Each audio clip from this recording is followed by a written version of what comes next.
Welcome on behalf of the Trauma Research Foundation's book club for joining this community in reading The Body Keeps the Score. We're so happy to have you for our second week. And I'd like to thank the TRF team for this program and putting it together. And Laura Walsh, Nicole McGee, Teresa Young, Pat Murray, and others have been so wonderful about creating this program. And of course, thank you to the co-founders of the Trauma Research Foundation, Leisha Skye and Bessel Vanderkolk. And I am Whitney Jolkinen. I am one of the session hosts for this book club. And again, so glad to have you all here. A little bit about me is I live in Utah with my 12-year-old son and my husband, Sam. And I've worked in anti-child trafficking exploitation field, that field for many years. And I'm also a crisis clinician at Huntsman Mental Health Institute. I have a big desire to contribute to a more trauma-informed recording in progress. I think that it makes us a more empathetic and compassionate society. And so glad to be here. And I am Brendan O'Hara, the other facilitator. I'm really happy to be here today. Just a little bit about me. I'm in Salem, Massachusetts, and I'm an athlete who does fitness challenges to raise awareness for PTSD and the treatments mentioned in this book because I believe in them so much. And I'm also a freelance graphic designer and photographer and writer, working with nonprofits like the Trauma Research Foundation, who I recently wrote a blog post for. And I also work with the sports, retail, and technology industries. So I'm going to run through the agenda real quick. We'll start with the book club guidelines and expectations, the wellness recommendations, then we'll move on to the actual discussion, the book club discussion, and then we'll do check-ins and close at the end. So just some guidelines and expectations. Please be gracious with differing opinions. Please take space and leave space for others. Panelists, just a reminder to please keep shares under 2 minutes per question. And whether you are a panelist speaking or a book club member communicating in the YouTube chat, please stay on topic. And the schedule. Trauma Research Foundation will be offering 4 books to read per year. And each book will consist of 4 to 6 weekly virtual discussion groups, with the final week being a discussion with the book's author. And we are currently reading The Body Keeps the Score by Dr. Bessel Vanderkolk. And this is week 2, when we'll be discussing part 2, chapters 4 through 6. This is Your Brain on Trauma. All right, so we'd like to introduce our wonderful panel as well. And our panel is selected from our registered book club members. So if you're interested in participating in the discussion for, or in any of the weeks, please fill out our panel questionnaire form. And that is in your welcome email when you signed up for the book club. And we also, let's see, so yeah, I think let's move on to introducing the panel. Trina, would you like to introduce yourself first? Sure, I'd love to. My name is Trina Relkoff. I'm in Mississauga, Ontario. A little about myself. Day job, I'm a first responder. I'm a federal parole officer, but I've also held the positions inside federal institutions as a clinical social worker and a clinical social worker in the community and a clinical social worker in the hospital, having lived in BC, Alberta, Saskatchewan, Manitoba, now Ontario. My side gig is in conflict resiliency, and I give trauma-informed workshops because my passion of having a background and being trauma-informed, and also having experience as a case manager with Veteran Affairs for 2 years, and being an ex-spouse of a military member who was diagnosed with PTSD, not because of my experiences as a frontline in corrections, but based on my experiences and counseling members and families and 9/11 experience as a spouse. and living and being in an environment in Canada on a military base. So my passion of being trauma informed, helping everybody understand mental health, mental wellness, PTSD, and the resiliency of recovery and discovering our strengths is a felt passion of mine. Awesome, thank you. So glad to have you. Susan Cook, would you like to introduce yourself? Oh, I think you're on mute, possibly.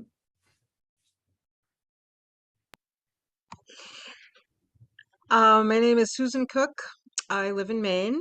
I'm a psychotherapist of many years at this point, and I have always deeply, deeply appreciated the contribution of this book, Bessel van der Kolk, and all who have studied trauma for many years. I've always been hoping we can better understand human cruelty. As I mentioned earlier, today is Holocaust Remembrance Day, and there are many disasters that are not human-made, but there are many human-made disasters. So that somewhere, has always informed my interest in understanding how trauma affects people and how people become cruel. In addition to being a psychotherapist, where I have learned just volumes from the people that I work with, it's a privilege to work with folks. In addition to that, I'm a volunteer evaluator, psychological evaluator for the Asylum Network of Physicians for Human Rights.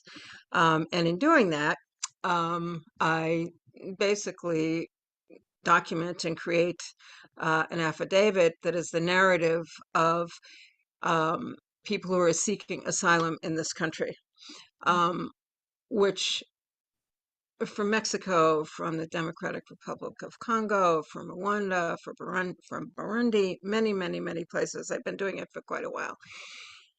And they're always deeply compelling and moving. I also, my side gig is that I am a poet and have recently published a book called Breathing, American Sonnets, which was named before the pandemic started and happens to be germane to what we're living with. So thank you very much for having this. I'm deeply appreciative of this opportunity. Oh, thank you so much. Gail? Thank you. My name is Gail Boone. I'm from Enfield, Nova Scotia, Canada, which is just northeast of Maine. I own and operate Next Stage Equine Facilitated Coaching and Next Stage Coaching and Facilitation. After about 35 years in public service, a variety of roles, nursing, teaching nursing, healthcare administration, workers' compensation system, I decided to do this in independent practice, which took me to coaching and equine facilitated coaching. And through that, I became really interested got introduced to Bessel's work and became very interested in trauma because it's everywhere. All of the people that I see have some degree of, and I'm not a therapist, and I'm not looking for clients to come looking for help with therapy with trauma, but it's everywhere. So this is important work, and I'm grateful to be able to be here. Thank you. Thank you. Linda, would you like to go next? Hi, I'm Linda Weidenbach, and I'm a chaplain, an on-call chaplain at a children's hospital. I'm also a spiritual director and an adult literacy teacher, and I've always been interested in healing. I like to write and paint, and I'm really fascinated by the study of the movement of energy in our bodies, and I see a lot of that in this book too. Thanks. Awesome, thank you. Glad to have you. Angeles? Hi. Hi. I'm Angeles, and I am a yoga therapy teacher and personal chef on the Big Island of Hawaii. and I'm very interested in this book. This is my first time reading it. I've heard about it for a really long time, but didn't get a chance to read it till now. And it's really incorporating a lot of things I've studied and researched to teaching and watching people and interacting with with a lot of my students. And I'm really happy that this work is in a book for different demographics than I'm working with. So yes, so there, that's it. Thank you. Tomra, would you like to go next? Hi, sure. Tom Rivas here. I live in Gloucester, Massachusetts, with my husband, and my daughter goes to Lehigh University. We have 2 dogs. And I came to Bessel's work through the, I guess, failure for me of CBT. And I'm a trauma survivor and LA person. So I'm just interested in being an advocate for my own mental health. Awesome. Glad to have you. Mary? Hi, I'm Mary Simmerling. Greetings from Quebec, Canada. I am a philosopher and an artist and a poet. I'm also a graduate student in psychology right now. I live here in Canada with my husband and my son. I'm joining the book club because this book was so powerful and important for me, and I'm super excited to be able to talk about it and learn from all of you about it. I'm a trauma survivor as well, and I also am a senior research advisor to RAIN, which is Rape and Incest National Network, and I also serve on their National Leadership Council. So excited for today. Thank you. Jenny, would you like to introduce yourself? Hello, everyone. Thank you for being here. My name is Jenny Willoughby. I'm a writer and a speaker. I am based in Manhattan, New York City. I speak about the topic of mindful self-compassion in healing from trauma and abuse. And I do that from my own experiences with trauma growing up. I often joke that I have a PhD in life. And unfortunately, that meant that I actually ended up in a marriage that then became a national headline a couple of years ago because my ex-husband worked in the White House, and I was able to pivot, and instead of just talking about trauma globally, I got a little bit more specified in talking about how it is involved in domestic violence and domestic abuse and interpersonal violence, and have used Besser van der Kolk's book many times, both for my own healing, but also in my work. Thank you for having me here. Thank you so much for being here. Joanne? Oh, you're on mute, sorry. Yeah, hi, thank you. Yeah, I live in Northampton, Mass. And I've been a yoga teacher and therapist and psychotherapist for many years. And I took one of the early trainings that Dr. van der Kolk and his staff offered on trauma-sensitive yoga. And I was so inspired that I've written a book about it. It's called Amazing. Trauma Healing in the Yoga Zone. And it just came out this year. And so I'm making a contribution to the field, I hope. I hope to make it. Incredible. Thanks. Congratulations. Thank you. That work. Christine? Hi, I'm Christine Tierney Woltag. I'm a native of Massachusetts, born and raised here. I currently live with my husband and 2 sons. I live north of Boston in Wilmington, Mass. I have a freshman in college and a sophomore in high school. My background is I don't work in the mental health field at all. My background is high tech research and consulting. For the past 25 plus years, I've worked in business development with Fortune 500 companies, working with marketing and IT executives, helping them with their go-to-market strategy, product development strategy. I've worked in research and consulting, and just have advised many vertical industry from, software, internet, to retail manufacturing. So how I came to be here today is about, I was estranged from my parents for many years. my brother and I, our family, I feel like we've been very successful, all went to, good schools and had good careers. And on the outside, our family seemed very normal. And it wasn't until my nephew, my sister's youngest son, was raised by my parents, and my dad just died in February.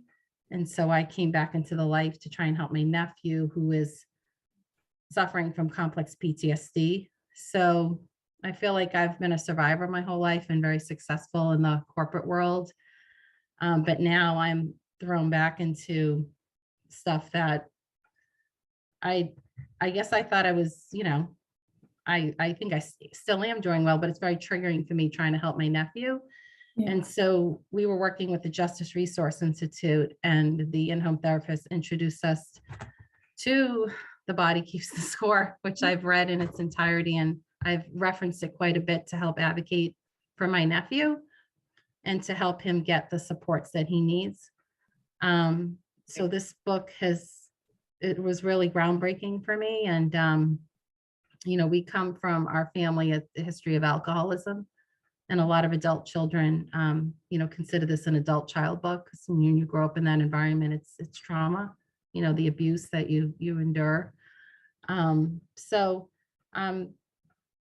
This is kind of a dream come true to be part of this panel, because I've been living this book to advocate for my nephew, and it's been very helpful in my advocacy work for him. And so I'm, just very happy to be here. And I'm hoping to bring my corporate background to this field, because I see a lot of inefficiencies. And I've been able to kind of approach this as if I'm working a deal. And it's really helped me move the ball faster. And that's kind of where I see the gap, maybe getting non-mental health people more with my background from the corporate space. I think we could add a lot of value, but there's not really a lot of people like me, I think, in this field. So that's it. Thank you. Thank you so much. That's great. Mary, would you like to introduce yourself next? Hi, my name is Mary Dahl, and I come from Clarence, New York, which is right outside of Buffalo. And I'm currently a master's student in integrative health and healing. That's after 35 years in the career services industry of higher education. And I became interested in holistic health a few years ago.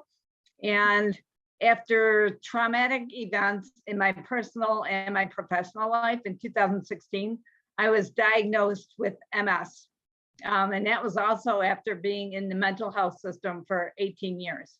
Wow. And when my neurologist, when I met him, he said, "We don't know the cause of MS." And at that time, I said to him, "I know the cause of mine is emotional." And I just knew that intuitively. And so last fall was the first time I got introduced to Bessel's book.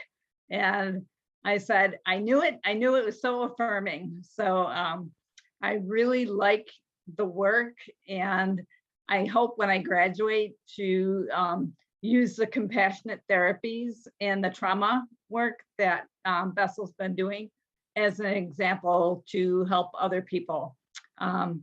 And I'm also an author. I have several books published, and that's probably my passion, in addition to helping others.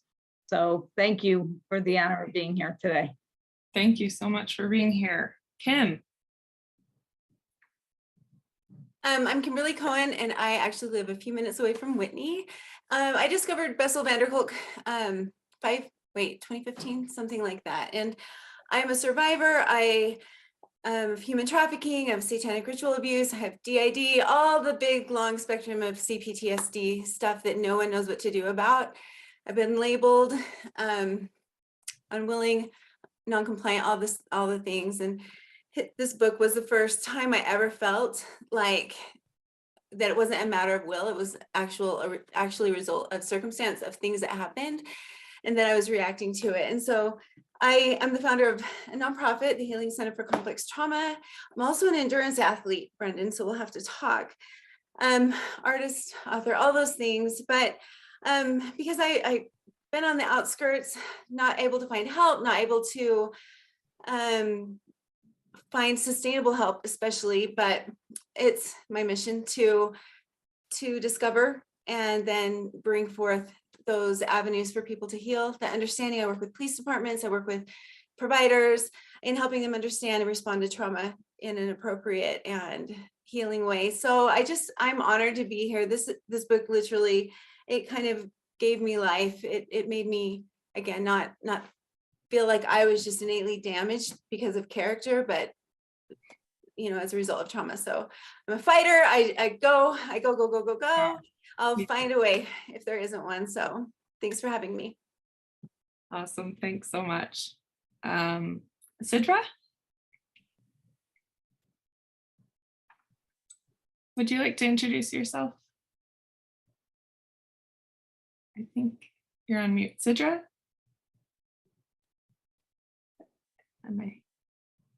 Let's see. Wendy, would you like to go? Okay. Sure.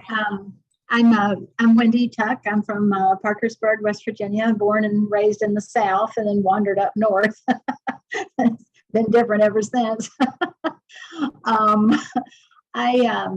I'm from a family of 5 girls, and I didn't really put the pieces together.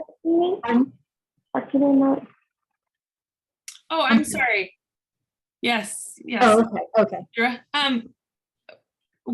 Let's see, Wendy, would you like to finish introducing yourself, and then we'll come back to you if that's okay. Sure. So yeah, family of 5 girls, and there were 6 rapes within the 5 of us, and nobody's ever talked about it. So I had a long history as a foster parent, worked with high school students that had substance abuse problems, and ended up as the director of a domestic violence shelter that also had a sexual assault component. So I ran into Bessel van der Kolk's work there, and that was in 2003, somewhere back in there. But I was also a lot of work as early intervention. I worked with a lot of parents and children who were experiencing sexual abuse, physical, emotional. So from a personal interest and also professional, they kind of go side by side a lot. So I've kind of done a lot of self-education in terms of, both skis have to work at the same time.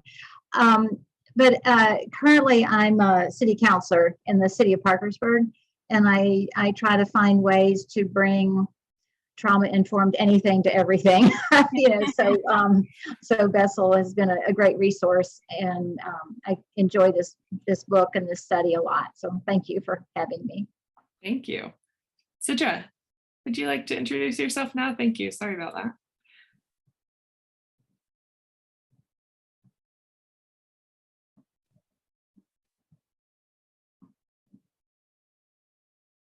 You're on mute, I believe.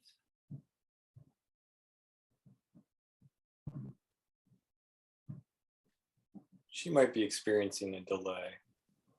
Right. Yes. Yeah. Let's give her a few more That might be seconds. the case.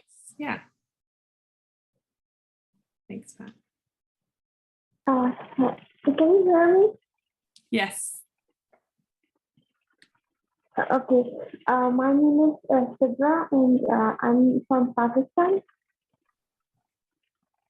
I'm from Pakistan. I'm a resident of medicine. I'm a physician myself. I'm a physician, and I'm myself a patient of complex PTSD. And this book is a great inspiration for me. So I came here for my own healing. Wonderful. Thank you so much for being here. Nadia, would you like to introduce yourself next? Sure. I'm so happy to be here, and thank you for everybody for the work that you do and for your openness here. I'm a mother of 3 sons, a bleeding heart attorney who I've represented the wrongfully convicted. I was executive director of the first Family Justice Center in the nation in Alameda County that is a conglomerate of government and nonprofit services for victims of interpersonal violence. Ironically, I had a long road of recovery and became a healing Kundalini yoga teacher, specializing in mind and meditation. Through that process, I recently released a memoir called Home is Within You. And that is the work I do, is I help people, return to the home within them. I am a survivor of childhood and adult trauma, a near-death car accident, so chronic pain related to it, addiction, heavy public shaming in the press in the beginning, and also I was in the system. So the work I do now incorporates, 12-step work, Course in Miracles, ego mind work, the yoga, and also later, what should have been first was the EMDR and intensive trauma work. So this book is so, it just says it all. And so I'm really grateful to be here. Thank you. So glad to have you. Thank you so much. Wow. I love the title of that book too, or that memoir. Kelsey Buckley. Hi, I'm Kelsey Buckley. I'm from Chicago, Illinois. I am a clinical counselor. I do violence prevention and trauma support groups in schools. I've assisted with research on dog-assisted therapies, and I'm an improviser. Very nice. Thank you. Holly. Hi. Oh my goodness, hello. So glad you're here again. Yay. I am Holly Elisa Bruno. I'm arriving from Fitchburg, Massachusetts, and I have just been through my own opportunity to work through my complex post-traumatic stress disorder. I've been trying for half an hour to get in, and technological things can really put me into like a shame attack. And what happened was with a lot of people's help, I got in. So let me tell you a little bit about myself. I too am a recovering attorney, but let me tell you what's most important. I have complex post-traumatic stress disorder that can affect me in every minute of every day. And I choose, and have chosen for the last 34 years, to get all the help I can, and in turn, to share whatever I'm learning. So I have served as Assistant Attorney General for these are going to sound like serious things, and they were Assistant Attorney General for the state of Maine in the criminal division. I was an academic dean and an associate professor at the University of Maine, Augusta. I had published 6 of my books, and the last one, I'm going to say it, I would usually feel ashamed of this, but I'm just going to say it. My book is called Ever Since Happiness Heard Your Name. It's been running through the streets to find you, translating trauma's harsh legacy into healing, because that is my path.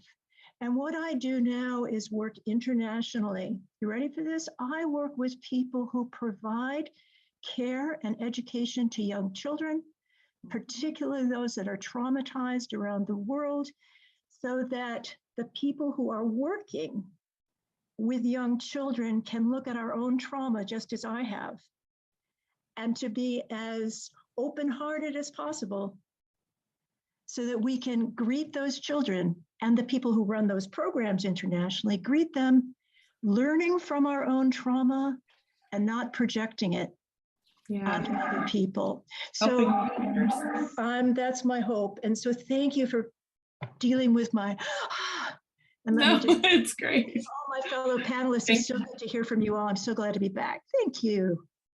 Yeah, thank you. Thanks for being here, Mary.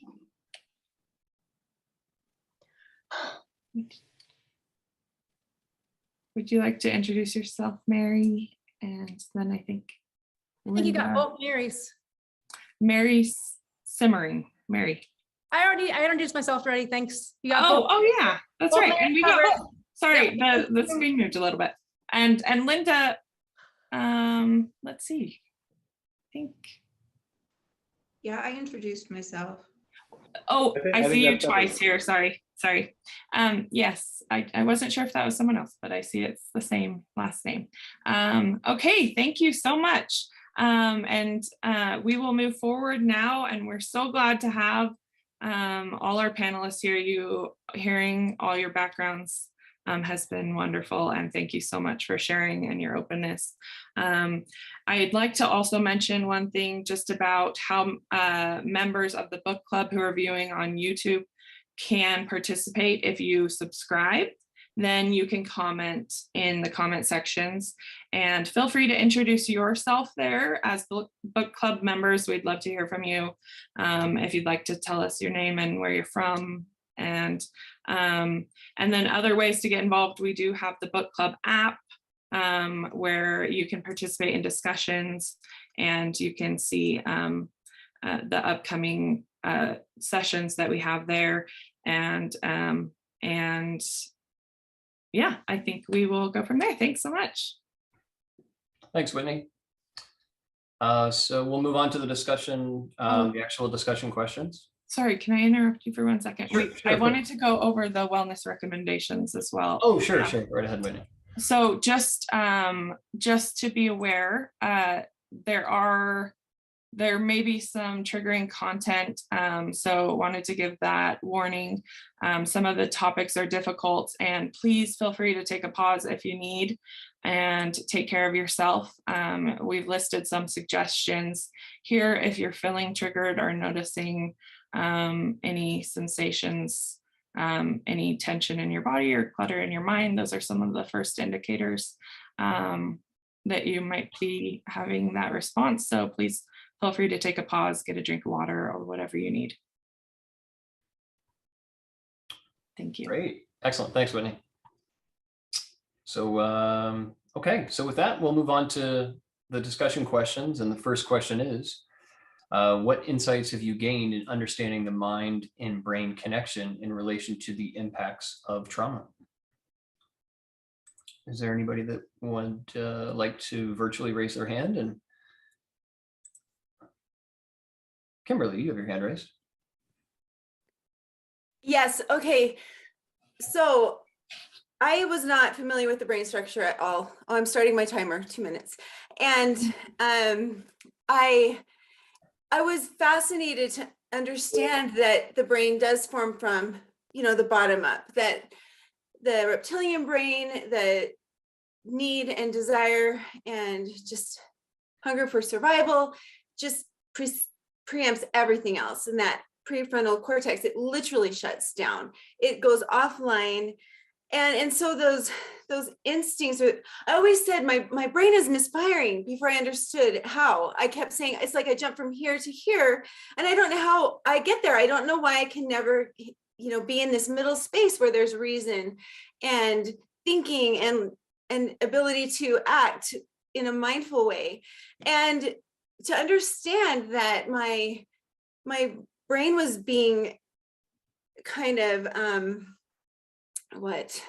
sabotaged, I guess. I don't know what the right word is. Yeah, sabotage, yeah. It was being acted upon by the imprint of traumas. When Bessel talks about the map of the world being formulated in those primitive, those first few years, first few days, and I was abused from birth, it made more sense to me. Why, that's my map. It doesn't change. We can always add things to the map, kind of space it out, but it doesn't change. And so those trauma instincts are, those reactions that, we're wired for safety. And so if we're always on alert, we're always on alert until we learn something different. And so it was just incredible to understand that it wasn't a matter of will, but there was literally something biological, neurological, a result of something that was causing me to misfire and miss things. And it is like I feel things in my body before I ever recognize what they are. And now, as I'm more aware, I can at least rewind and figure it out. But I don't know, there's my 2 minutes. Thank you, Kimberly. Yeah, everything that you just shared resonates with me. And when I read this in the book, it does a really good job of explaining, how our brains are wired and developed during our formative years. And yeah, I can really relate to what you said. So thank you. Jenny, I see you have your hand raised. Jenny Willoughby. Yeah, thank you. I actually relate a lot to what Kimberly shared as well, but wanted to share this piece a little bit differently. I first became aware of any kind of mind-brain connection in grad school where I was getting a degree in brain-based teaching. And one of the skills that we were learning were how to engage a student who had dissociated for any number of reasons. And it wasn't necessarily just because of trauma. And I had an aha moment for myself, being unaware of the fact of the abuse and the neglect and how that CPTSD had affected me up until this point. I started to recognize the ways my brain shut down, and maybe more importantly, in terms of my healing, how I was taking on the blame as though there was something wrong with me. And that's why I couldn't move past something or calm down or even understand something that other people seemed to understand so easily.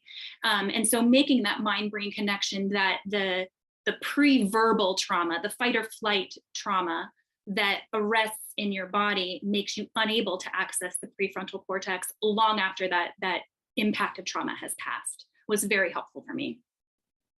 Thanks, Jenny. Yeah, it was also a relief for me to also hear that there was another explanation for dissociating, which I've experienced, and that it wasn't my fault and I didn't have to interpret it as something that I did wrong. So it was really nice to see that in the book. And Trina, you have your hand raised. Yes, just to add on to everybody and with the topic of disassociation and trauma. I woke up one morning and it was kind of like the resiliency of trauma, right? Trauma is intergenerational, so can resiliency. So I created a grocery list of all my trauma experiences, recognizing that my first one of the disassociation and just, reading these chapters of the fight or flight, I was stalked in university and he tried to break into my room. And I remember taking 3 deep breaths and then I woke up 3 hours later. And I've never experienced a total disassociation of where you basically fainted and passed out. But it was recognizing, like, through time and other experiences of trauma and conflict, that understanding my brain of when my body started reacting, to know and understand that my brain was trying to filter and protect me from the amygdala, where when we recognize people's trauma experiences, and whether it's our own or we're helping people, or in like being a first responder and recognizing COVID right now and how it's impacting healthcare, I don't believe, and would love to learn and know more, but this book is helping. When you are going to have that disassociative state, can you actually prepare, and does your body tell you before that might happen?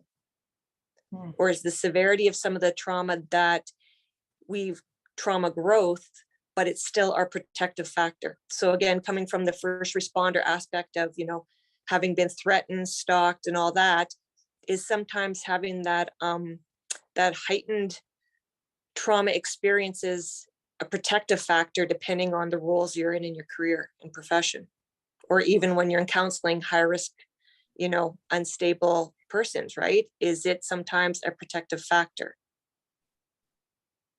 Thank you, Trina. That's an excellent question. Not one I feel comfortable enough with my background to answer, but I think that's a fantastic question. And it was revealed to me in the book, that our brain has that sort of emergency system that can cause that level of dissociation. And I wasn't aware of that. And it was really eye-opening to learn that in this book. Let's take one more response. I see, Wendy, you have your hand raised. Wendy, you're still on mute. If you could unmute. Thank you. Okay, a lot of buttons. Yeah, I know. Yeah, this was the example of Stan and Ute was just fascinating to me. How one could be so over the top and hyper, just fire alarms going off, 900 miles an hour, and Ute was just like zero, sitting there blank. And when you saw the book had the screens in the what the MRIs look like, and his was all lit up in colors, and hers was like nothing. And I've often I felt well, I've noticed other people when they were describing trauma, they're very flat. You know, they're very like non-emotional. And I did some series with neurofeedback also, and my brain just registered very low, calm, flat, and I kept thinking, that's not how I feel. You know, and when I could see the brain, you know, that it may not show up with high levels of cortisol, and it may not show up with all the panic and all that, but because everything has shut down. And that was fascinating, because sometimes people say, you're so mellow, you're so easygoing. I'm going, I'm traumatized, you know, but it doesn't come across that way. And so that again, just the physiological of what's happening in people's brains. And it always makes me stop and take a second look when somebody's describing something that's horrible, but it's like this monotone, calm, mellow, and it's like, no.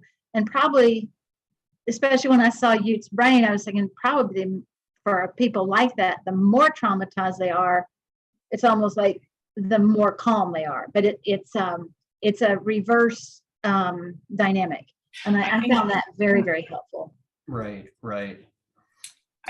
Can I say something? Sure, go ahead, Wendy. I think that's true. So where you can be hyper aroused or hypo aroused, so it can go into that state of that freeze. And it's interesting too, how our body does kind of gets those first physical cues that we might be moving out of our kind of window of tolerance, or where you feel different body tensions.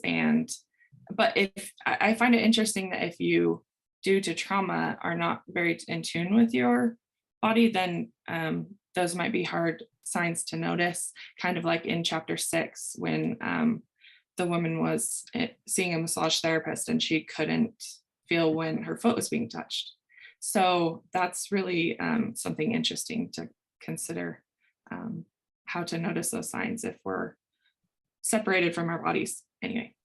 Absolutely. No, thanks, Wendy. Yeah, no, I think the book just does such a thorough job of explaining how incredibly complex our brains are and adaptive. And it seems like that there's justified reasons for everything that our brain function does. Let's check in with the YouTube live chat to see what our attendees from the book club are saying. Teresa, can we check in with you and see what's going on in the YouTube live chat? Yeah, here's some comments that we've been pulling. Amy in the beginning let us know that she's a child of a Holocaust survivor, and she's reading this book, participating in the book club because of the trauma from that. Thanks for joining, Amy. We've also had some comments on the ratio of women to men in the book club, and some comments from the men have let us know that they're male, have PTSD, and that they think there are many men, just not always open about it. And another one chiming in saying, I'm a man who felt open to open up for the first time about my childhood abuse only at age 60, and who also has CPTSD. So really great to have you both here. And the last one letting us know that fascinating, this from Cassie, it's fascinating to learn how the brain works. Learning about it has really helped me gain understanding and empathy for anyone who is experiencing mental health issues. Thank you, Cassie. Back to you guys. Excellent. Wonderful. Thanks, Teresa. Thank you. And we'll move on to question 2. All right. So question 2 is, what can we better understand about individuals that stay trapped in the fear of what is known rather than face the unknown? And why is understanding that important?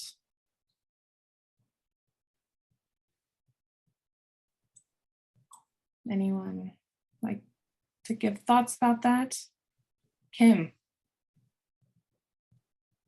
You guys are going to have to start raising your hands a lot because I have so many feelings. Okay, so the trauma brain, it's wired in. It's from the onset. And of course, it takes our personalities into account, but trauma is kind of a known state, a known space. Oh, I want to start my timer again. So I'm on time. There we go. Like we understand that. And in some ways it's familiar pain versus unfamiliar pain.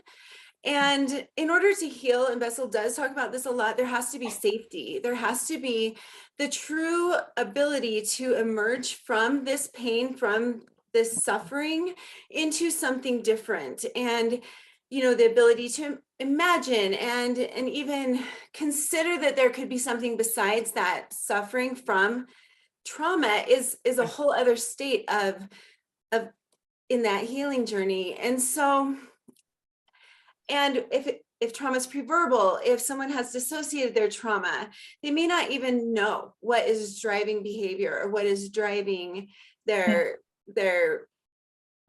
you know, the way they behave or their relationship issues, and they may not consciously understand. But when I believe when a person has enough safety, they can start to challenge those old beliefs, those old maps. When they have a community, and this is my big one, a community that is healthy, that is supportive and loving, that can, you know, support someone as they challenge these things, and they use their mirror neurons to see, oh my gosh, I do have value, I matter, this was wrong, I can do and be more than this has, you know, depleted me to, and then we emerge. But safety is a big one. You know, you have to be safe enough to feel and remember and create a new map. And it's a tough one. It's tough when that's your normal, but it can be done, and it has to be intentionally done. And I don't believe it can be done without support. So we have to have a community that's trauma informed and that can really support someone. No, I love that. I love the part about mirror neurons and how we can pretty much help each other co-regulate, and how important providing safety for others is. Trina, I see your hand, and then I would love to hear Linda. I know that you said that maybe your hand raised wasn't working, so I want to make sure to get your comments. Thank you. Awesome. Thank you. My take on it is kind of like when you're trying something new, when you've experienced trauma and you're in a trauma state, safety is important, and that environmental context of where you are, whether or not you can move past that. But sometimes when you're in that state of experiencing the trauma, because you know what that feels like, and you've experienced it and you're living it and you relive it, it is still your safety zone, because it's what you know and what you have control over to do. To get out of that safety zone is the unknown, what nobody has. Exactly. Nobody can give you that ability. No counselor. It comes down to learning a bit more about yourself, your trauma responses, but the importance of the environmental contexts of how that influences safety. And that comes, you know, and the example I used, and having worked in veteran affairs and just my experiences, you know, on military bases and that, and, you know, being in the GTA where there's a lot of immigrants coming in and people, and the COVID, you know, for me, when I hear an F-18 coming over, because I got to watch them all the time, I get goosebumps. My blood pressure, my heart rate goes up, but I got a big grin. And to me, I'm excited, I'm happy. But somebody who's come over from a war-torn country, soon as they hear that sound, that is not a happy sound for them. They're running for shelter. They're running for safety. That means life and death. So recognizing when that trauma experience comes, and you cannot sometimes control your environment when you might experience it, and thus you're trapped. So it's becoming, you know, everybody I think has a role, and especially with COVID, of what it means to become trauma informed, to understand what our mind is doing, but our body, you could be cognitively aware, but your body is saying, hell no, running for safety, right? So that environmental safety is so important. And just that unknown is what's not safe when you're in a trauma state, because you can control, know that feeling. Yeah, thank you so much for sharing. Linda, do you have comments on that? And Sidra, I can repeat the question for you real quick, sorry. It was, what can we better understand about individuals that stay trapped in the fear of what is known rather than face the unknown? and why is understanding that important? So sorry, thank you, Linda. Sure. I remember this being addressed in a reading from last week. It was really provocative for me. And it said, these are my words in interpretation. It said that we stay stuck in that because that's the last time we felt alive. And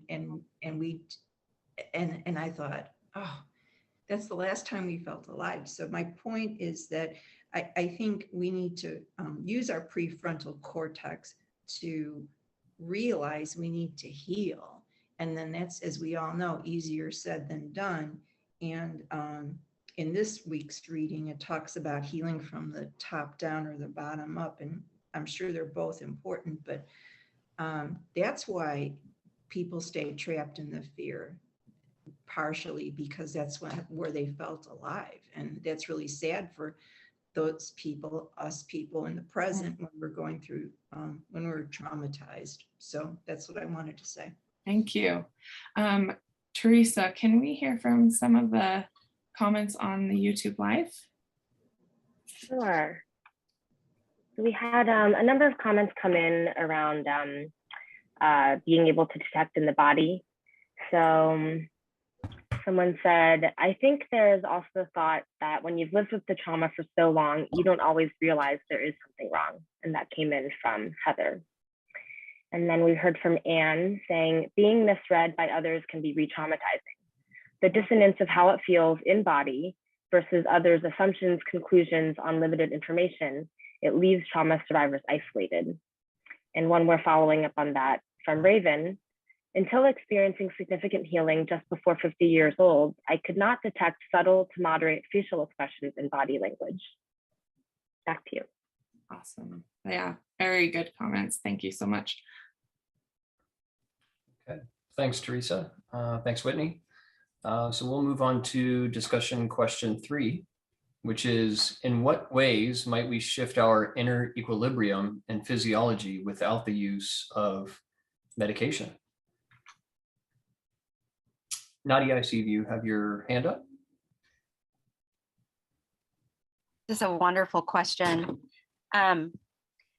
In relationship to the first 2 questions,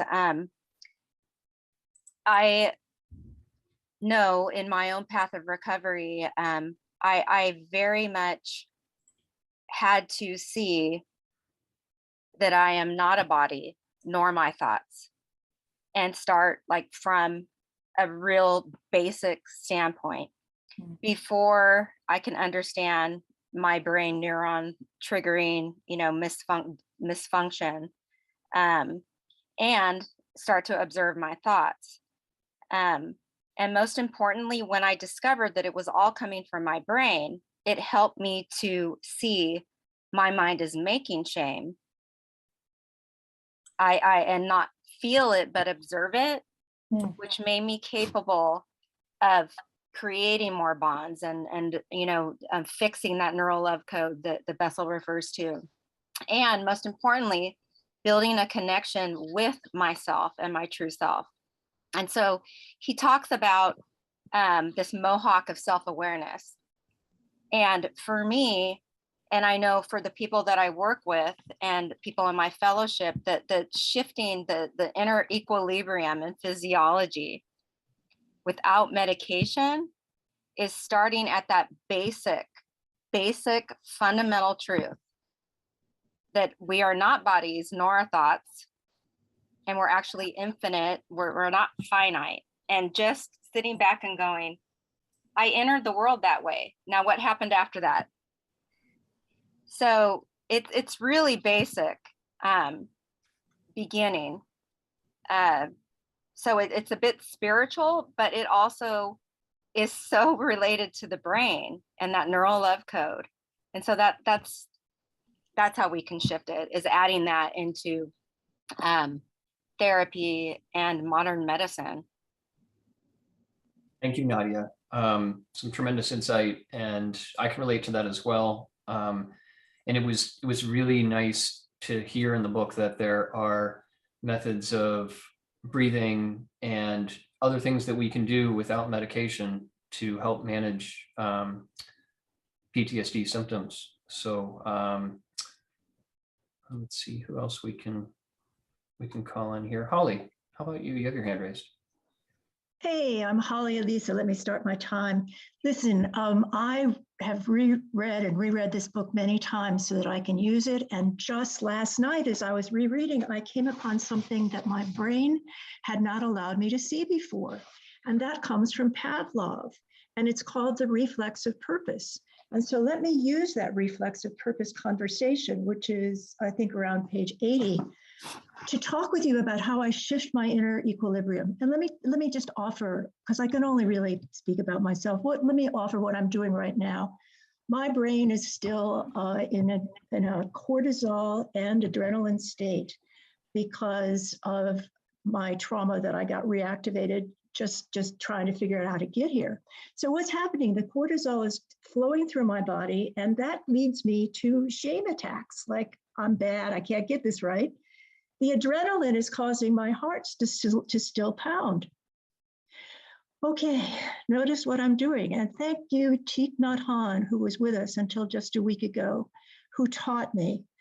Breathing in, I calm my mind and body. Breathing out, I smile. Do you know smiling releases endorphins? Breathing in, I dwell in the moment. This is the only moment. So what I want to say is, yes, I am not opposed to medication, but I do not see medication as the only answer. For me, I have learned so many and continue to be open to so many tools that help me shift my inner equilibrium as I breathe in and out. I'm reclaiming that equilibrium, and let me tell you what's going on. I'm returning to, thank you, Pavlov, to that purpose, the reflexive purpose, because I'm going to try to articulate this, and I never have before.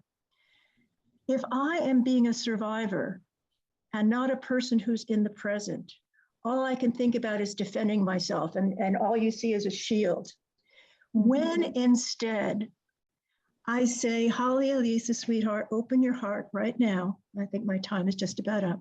Open your heart right now.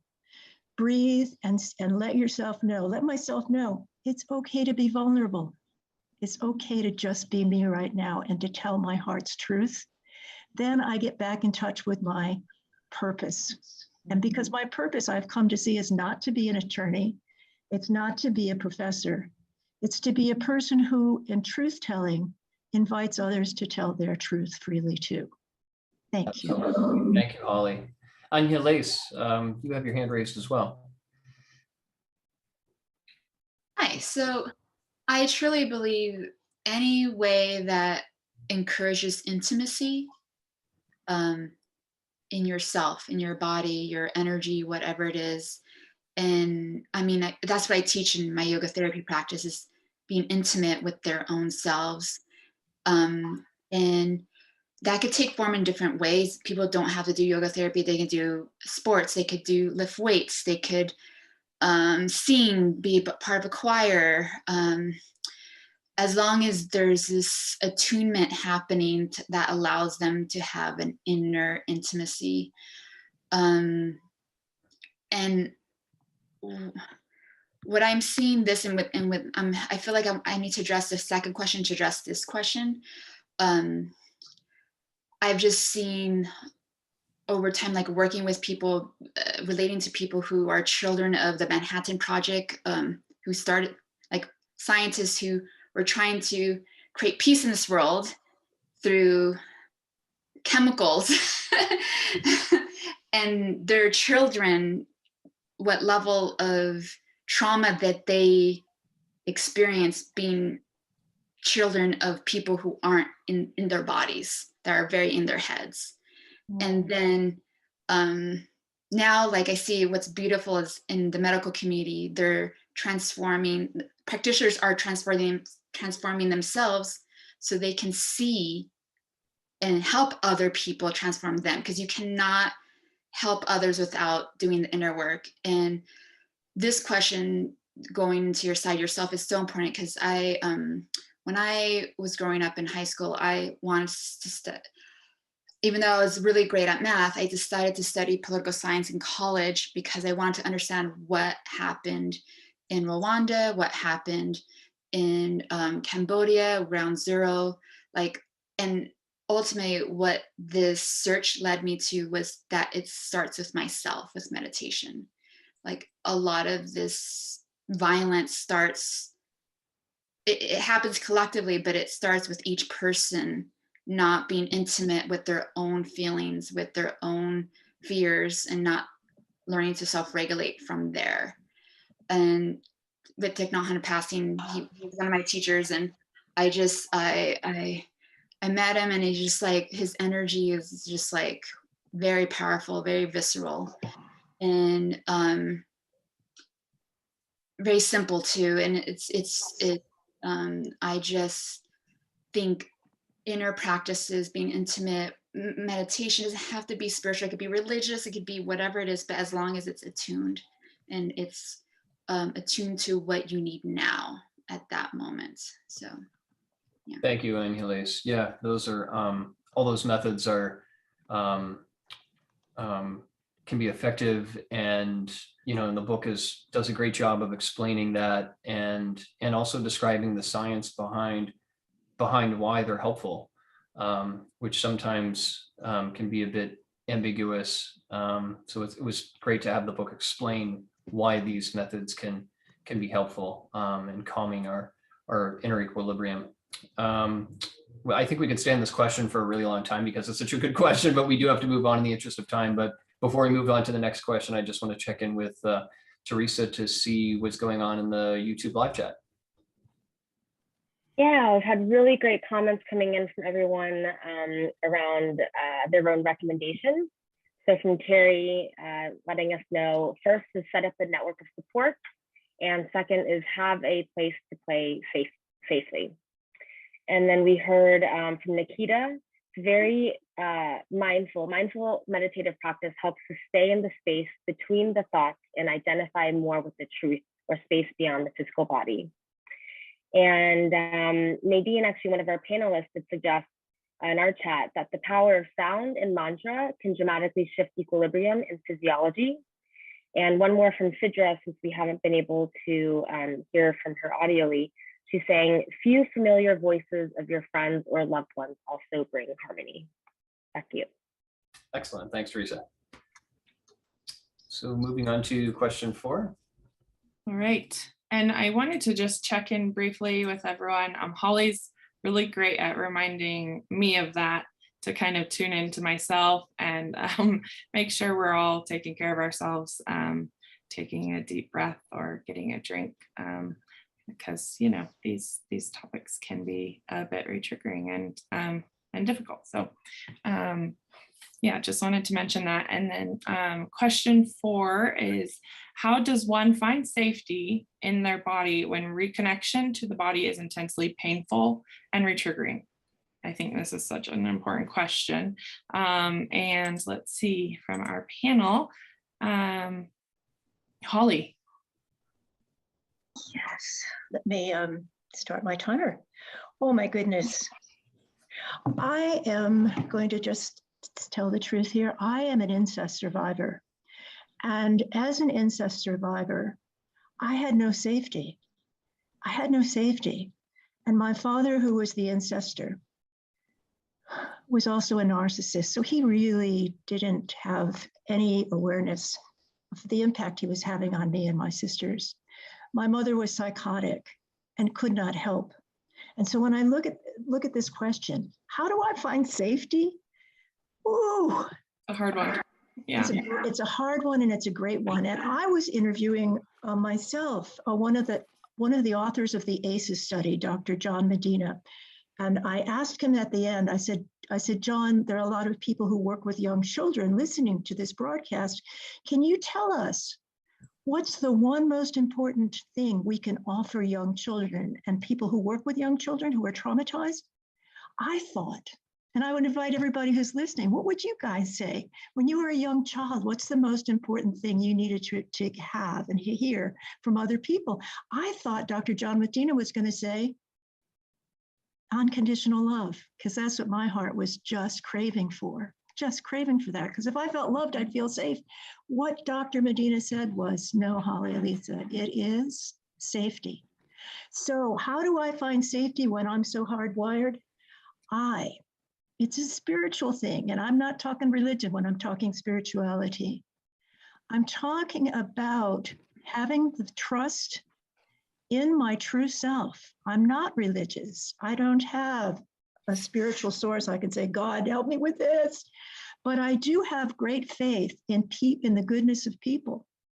And so just now, guys, I'm still panicking a bit from the difficulty I had getting in. So what did I do in terms of mirror neurons? And here's something we can do to feel safe in our own bodies. What I'm doing right now is I reached out to the other panelists and I said, guys, is anybody besides me re-triggered and stressed right now? And it helps so much when somebody said either, yes, I am, or I'm so sorry to hear that. So what I can say is, I'll end with this because my time's up. One of the most powerful things I can do to find safety in my body is to literally reach out to a safe person and help me ground myself through connection. Thanks. Thank you so much. Okay, let's see. Sorry, I'm just looking here at who has hand raises. Tomra, please. Hi, everybody. We have a 1-year-old Newfoundland, and last year he was a puppy, and he was biting us, and so we brought this trainer in to help us, and she basically just emphatically told him no, and he shook himself. And she said, did you see that? She said, he just reset himself. He just, processed that. He didn't like it, but he accepted it. So that's and it reminded me of the story someone told last week about the horse that shook. And also animals, when they're chased and they play dead, they will shake their bodies, when they realize that they're safe and process that. And it really reminded me of the somatic therapies, and on page 98, where they talk about completing the self-preserving physical actions that were thwarted when they were trapped, restrained, or immobilized. And I think a lot of us are immobilized by our traumas because we couldn't go anywhere, like as a child, or, for various different reasons, stuck in a car crash, I held down. So watching just the animals process this too, and how they cope with it, how in tune they are to their mind-body connection, has a lot of interest for me with the somatic therapies, and I'm excited to learn more about that. Great example. Thank you so much. Let's see. Gail, and then Joanne. Thank you. It's a very interesting question because, as we know, the body isn't a safe place for a lot of people. And one of the things that I find helps when I have people with the horses is for them to start outside their body. So rather than trying to find that safety inside, if they're not ready to go there yet, what are the things that they can notice outside, and gradually take them from the outside to just the narrowest little part of inside that they can feel. And sometimes that might be simply putting their hands on the horse and being able to feel the horse's body and to be able to breathe with the horse. So they might simply start with breath. So I think it's a really big expectation that we have of people to be able to bring them inside their body when they may not be ready to do that yet. So yeah, it slowly and carefully and with intention to allow that whatever is happening in the moment to happen, and when they experience whatever it is that they're experiencing, what can we help them safely notice, and without making them wrong because they can't go, because they can't go in there. I think, yeah. very good point, because yeah, sometimes the breathing exercise, especially for those who have had chronic or complex trauma going into your body, is just, the breathing exercises are so helpful, but I agree with you that you have to go at a pace that is safe, and I love the analogy of the horse, and being able to kind of utilize the horse to start that, and feel that horse's breathing first. That's really, really powerful and great. Thank you so much. And Joanne, can I? Yeah. Sure. Hi. When I thought about this question, I first thought about having a grounding in one's environment, like, which we can all do right now, is feeling the points of contact between the back of our body and the chair or couch that we're sitting on, looking around the room, connecting with different things in the room with our eyes. This kind of grounding gives a feeling of security. And then I thought of polyvagal theory, which in its essence, I think, says that we're wired for connection, and we find safety and regulation in that through the mirror neurons, through energy exchange. So finding a safe person to be with, to start to expand our ability to move when it's re-triggering and painful. I would suggest either, a yoga teacher or Tai Chi or Qigong, or a yoga therapist or a psychotherapist or a minister, someone who feels safe to have an ongoing relationship with. I'd also suggest being in a safe environment, having it be comfortable, that's something that's elaborated in Dr. van der Kolk's trauma sensitive yoga work, is to pay attention to the environment that people are practicing in. And finally is to move very slowly. And I think that can help someone to deal with whatever feelings come up. I even suggest, if someone is frightened in the moment of movement because of past trauma, that they could start just by extending and bending one finger and doing that slowly, and seeing what that feels like. And then, moving on from there into larger sections, larger movements, to make the process feel safe. Yeah, thank you. Great information. Let's see, and I think we might have time for one more comment. Let's see, Susan, would you like to comment on that?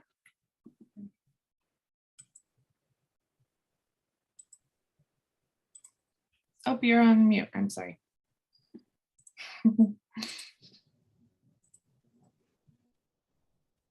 I'm glad that you mentioned Stephen Porges and polyvagal theory, which Bessel van der Kolk does a wonderful job of explaining. I cannot tell you how many people, because finding a safe place to be in is a prelude to doing EMDR, and I also do EMDR with people, and I've been doing it since 2000. I can't tell you how many people do not have a safe place. They say, I don't have a safe place now, and I've never had a safe place. So everything that Joanne just said about going very, very slowly and realizing that it's just not going to be the same for the other person as it is for you is critical. The other thing is, in the October Psychology Today, Dr. Porges wrote a very nice brief article called The Anatomy of Calm, in which he talks about anxiety. And he talks about the deep out breath, a long out breath, as the reset button for the polyvagal system. I don't know if anybody else has come across this, but it's very, very brief article. The long out breath is the reset, which is central to something called resonance breathing. When people are looking for safe, non-invasive, in your own time tools for people, there's something called the breathing app, which basically leads people. I don't know if other people have come across it or not. I recommend it all the time. It's a free download on Google Play, and it leads people through something called resonance breathing, which is simply shorter inhale, longer exhale, which, according to the little information panel, tones the vagal nerve, which is central to the body agitation, the amygdala. Resonance breathing tones the vagal nerve. It also increases heart rate variability. This is in their little information panel. And, the suggestion is, if you read further in the app, it's been documented many times. Heart rate variability being an indication of tolerating stress, moving to the point of having a watchtower where you're kind of stepping back 2 or 3 seconds. The place of mindfulness, as Dr. Van der Kerk talks about. Anyway, those are tools that are out there. The free breathing app. Yeah, that's awesome. Good to know. Thank you. You're welcome. Okay, and Teresa, do we have any comments from our book club members on YouTube? So many comments coming in for this question. One that was great that came in from Annie was just to note that even closing one's eyes can be a trigger, and to always ask if someone is comfortable closing eyes and never make it mandatory. Yes. Some other comments around inner belief. Anne said, to know you matter enough to feel safe. And Terry said, found safety alone in the wilderness. And Jason said, really believing that you are loved. And one last drop of a resource was for using theater play, and a director that was listed who is using something called Theater of the Oppressed his name is David Diamond. Thank you for sharing that, Terry. Thank you. Excellent. Thanks, Teresa. And we'll move on to the 5th and final question. What ideas have shifted your understanding about trauma?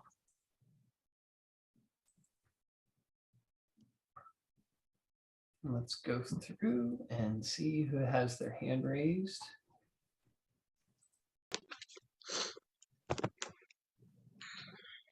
And Jenny, I see you have your hand raised.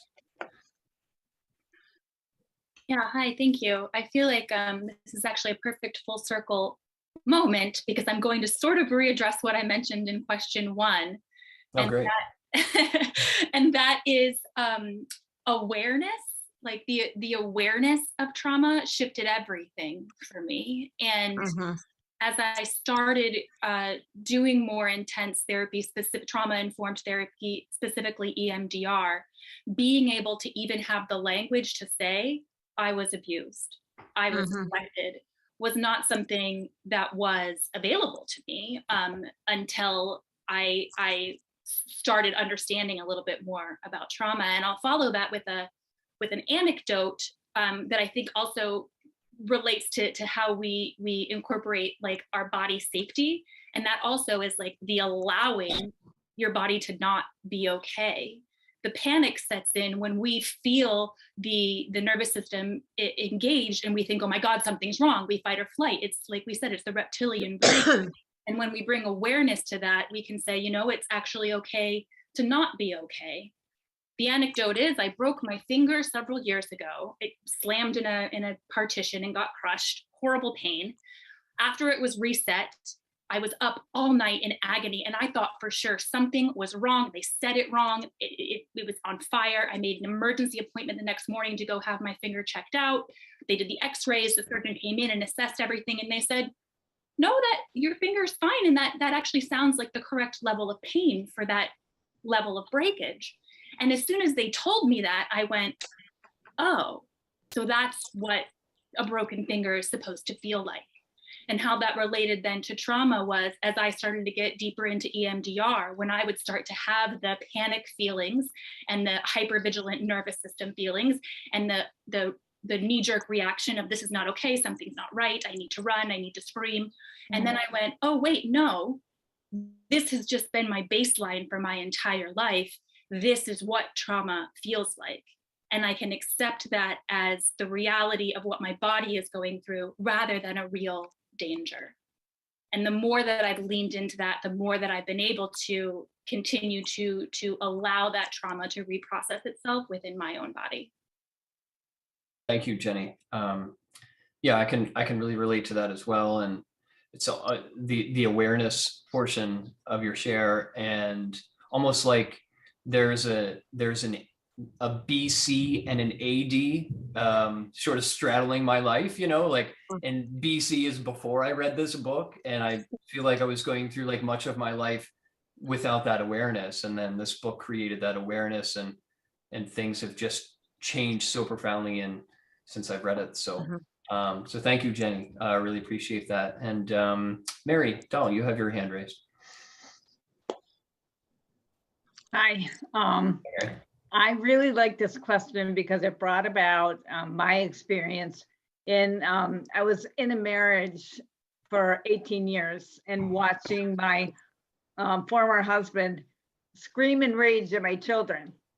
And before I knew about trauma, it was, I had heard of fight or flight, but I had never heard of freeze. And that's what I would do for 18 years. I would just freeze when he did that. And I didn't realize how much I was waiting for the next shoe to drop, waiting for the next episode of him to do that to my children. And my thought at the time was, he's never abusive to me, and I can talk to my children afterwards and say, you know, rationalize it. And so the whole freeze and what that can do to your body. And I had a reminder of that last fall while I was reading this book, when I was in a class with a family therapist for domestic violence. And I was talking about my experience.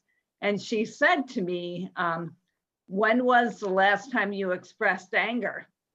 And I said, it was way before my marriage. And she said, just holding that all in, that was your trauma. And so I got a realization of just how much that trauma had affected me for years and years and years. And until I finally got out of the situation. But until last fall, I mean, I've been divorced now for 10 years. And it took me that long to learn about the effects of the freeze factor in trauma. Thanks, Mary. Yeah, I can relate to that. I had no idea that there was a third option. You know, I went through my whole life thinking of yeah, that there was a fight or flight system, but that, you know, freeze wasn't that option, and I can really relate to that. So we have time for one more share, and let's just go through and see if we can try to pick somebody who hasn't spoken in a little while yet. And Christine, you have your hand raised. Still on mute, Christine. Okay, thank you. Sure. For me, my idea is about how we're helping children in the school system, children who have been impacted by trauma.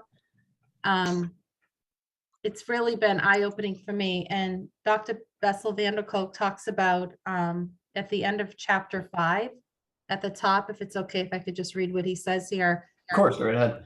Sure. He wrote, sadly, our educational system, as well as many of the methods that profess to treat trauma, tend to bypass this emotional engagement system and focus instead on recruiting the cognitive capacities of the mind. Despite the well-documented effects of anger, fear, and anxiety on the ability to reason, many programs continue to ignore the need to engage the safety system of the brain. You know, we've talked a lot about safety today, before trying to promote new ways of thinking. The last things that should be cut from school schedules are chorus, phys ed, recess, and anything else involving movement, play, and joyful engagement. When children are oppositional, defensive, numbed out, or enraged, it's also important to recognize that such bad behavior may repeat action patterns that were established to survive serious threats, even if they are intensely upsetting or off-putting. I think someone mentioned Porges earlier. Porges' work has had a profound effect on how my trauma center colleagues and I organize the treatment of abused children and traumatized adults. So for me, I know I talked about earlier advocating for my nephew.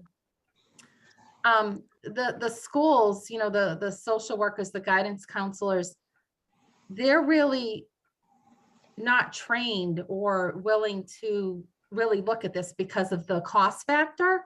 And so unless you know how to advocate and can bring in supports like educational advocates or attorneys, luckily we're in a position where we can do that for my nephew, and we're on the path to get him the supports. But I look at the inequities in the system and the kids that aren't getting that. And when I tried talking to his social worker about my nephew's diagnosis and the work we were doing, and you know, Dr. Bessel's book, I just won't even tell you his response, like, oh, trauma, yeah, you do this and I do that. And it was nothing what we're talking about here.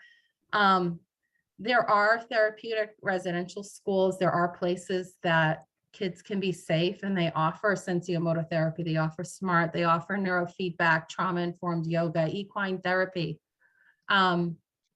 But it's really hard to get access. It's an access, and it's really, it's a hard path to get there. So I just want to say, you know, just kind of getting back to the question here, it's really, the ideas for me is how it's viewed in our institutions, really, trauma. And so, yeah, that's all I want to say, but thank you. Sure. No, thanks, Christine. It's, yeah, it's, when I read this book, I can relate to that. It was, I read about all these, you know, these breakthrough therapies that seemed effective and were, you know, were sort of calling my name because I'm reading the book and saying, wow, that's what I have. That's me. You know, I want to try these things because, you know, CBT was ineffective, and, you know, taking an SSRI was somewhat effective in treating some symptoms, but totally ineffective at treating others that persisted, that were even more intense and more debilitating. So really what this book gave me was a sense of hope, because after I did CBT, I've tried support groups, and I think all of those things were excellent and all of them were great, but none of them were able to quiet my inner smoke alarm to the degree that EMDR and IFS that are mentioned in this book. And I know we'll touch on those later in the book, but none of the past practices that I had were nowhere near as effective as those treatment options. So, but I think the great thing about this forum is that we're able to get the word out there about this book. All, you know, the large audience that we have on YouTube, and the large audience of panelists that we have here, and I think it's great that we're really coming together to build community and to build awareness about these treatments, so more people can have access to them. And that's what I hope to do in my own personal work also, you know, by raising awareness for PTSD and these treatments when I do my endurance races. So I'm going to pass this over to Whitney to hear what she has to say, and then we'll close out the session.